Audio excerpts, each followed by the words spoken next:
મેં તમને કીધું સાથે કોણ હોય ખબર?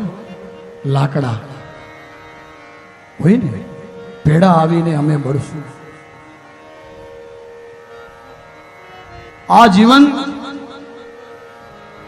એ આંબાએ છાંયો આપ્યો હોય, એના ફળ ખાધા હોય, છેલ્લે આપણે એને કાપી નાખીએ, એના સૂકા લાકડા બનાવીએ, તો એ પછી એ લાકડા એમ કે વાંધો નહીં, અમે તારા ભેળા આવીને બળશું.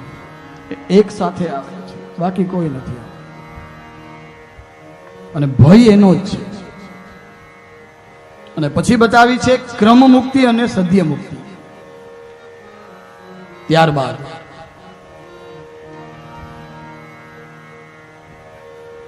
હવે એ ક્રમ મુક્તિ અને સદ્ય મુક્તિ જે છે ને સમજવા જેવી છે. ક્રમ મુક્તિ છે એમાં શુદ્ર જાતિનો જીવ એ પાછો વૈશ્ય બને. ત્યાં જો સારી ભક્તિ કરે તો એ ક્ષત્રિય બને. ત્યાં સારી ભક્તિ કરે તો બ્રાહ્મણ બને. ત્યાં સારી ભક્તિ કરે તો કર્મકાંડી બ્રાહ્મણ બને.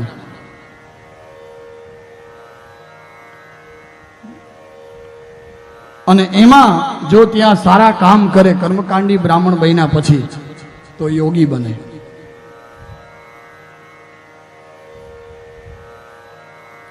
એમાં એને કીધી છે ક્રમ મુક્તિ. યોગી બન્યા પછી તો આપણે કઈ રહેતું જ નથી ને, રીએ છે કાંઈ બાકી નથી રહેતું. પછી સદ્ય મુક્તિ. આમ ઉપાડી અને આમ કોઈ વસ્તુ મૂકી દીધી એને સદ્ય મુક્તિ કહેવાય. સમજવું તો પડશે ને આપણે. સમજો કે એક મારા જેવો ઓછો ભણેલો વિદ્યાર્થી છે, આપણે આપણું જ કહેવાય, કોઈનું બીજાનું ન કહેવાય. અને એક સંજયભાઈ જેવા વિદ્વાન છે, હા એનું કહેવાય, આપણે આચાર્ય છે આપણે. હવે અમે બંને અહીંથી નીકળીએ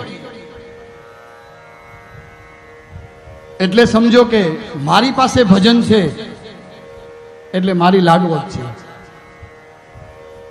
સમજો કે આપણે એડમિશન લેવા જઈએ ને, એડમિશન લેવા કોલેજમાં જઈએ, ત્યાં 99% વાળા રાહ જોતા હોય. ઓલું લિસ્ટ આવે, શું કહેવાય, હા. અને મારા જેવો 60% વાળો આમ આગળ આમ કોલર ચડાવીને બેઠો હોય. આમ આપણે આપણા જ 60% કહેવાય.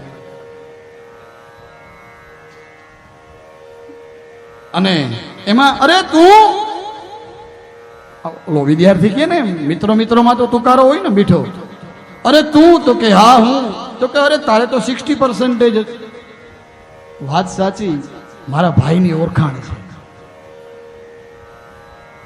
કોની ઓળખાણ છે? મારા ભાઈની ઓળખાણ છે. એ ઓળખાણ એટલે શું? એ ભક્તિ છે.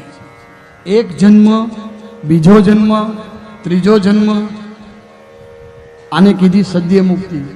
ઘણા જન્મોથી ઈશ્વર સાથે આપણે જો કનેક્ટેડ થયેલા હોય તો પછી આપણે ભગવાન કે આગળ આવી જા, વાંધો નહીં, આગળ આવી જા, આવ આવ આવ આવ કે ન કે. એટલે એને કીધી છે સદ્ય મુક્તિ.